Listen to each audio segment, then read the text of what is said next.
जय श्री राम। गोटे दुखर कथा जस्ट आज 7टा खंडे समय किसी मच्छदारू किसी लोक 2 जन स्त्री लोक आउ 2 जन वृद्ध लोक आउ जड़े पाखापाखि 20 ରୁ 25 गोवंश को चल चल नहीं आस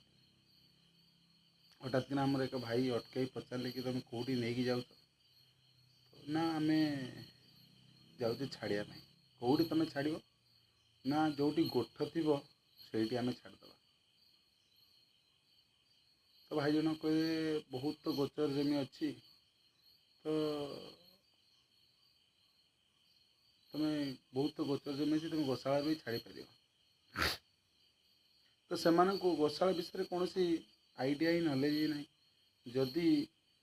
से था तो से हुए तो से गोवंश को सब गोशाला छाड़ता किंतु से गोशाला विषय परिचित नुहति अवगत नुहति से गोधन को हुए तो कौन परिस्थिति बशतः संभाली न पारती तेणु सी कौन कंसे हाथ को नटेकी दे से छाड़ापी निष्पत्ति ना कि कौन से गोठर छाड़ापी किंतु एति मोर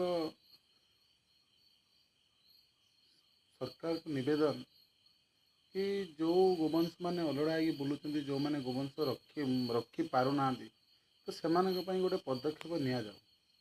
जी कि गोवंश मैंने आणिक तो बाटर छाड़दे बर्तमान चाषर समय तो गोवंश मैंने चाष जमी कहार नष्ट करेंगे कहार खाइबे तापर भी जो मान को छाड़ी दे गले कंसे मैंने रातिर बुलूँ बहु प्रकार भेष नहीं बहुत किसी गोवंश मान को चोरी कर नौ तो तेणु एतिकी निवेदन जो भाई माने गोवंश को बिक्री करने चाहूना कि बिक्री भी करें तो तेणु निकट तो गोशाला जोगाजोग करूँ जपरि गोधन सुरक्षित रही पार ना एपरी भाव तुम छाड़ीदे रास्त तो से तुम छाड़दे कि निश्चिंत रही कि हाँ मुझे छाड़ी दिया जहाँ भी हो तो सी भल थे किंतु ताहा रातिर कहा कौ बंशी हाथ को जीव ही जना बस दुखर कथा ये सब दृश्य देखी ना क्या कही हो ना सही होती समस्ते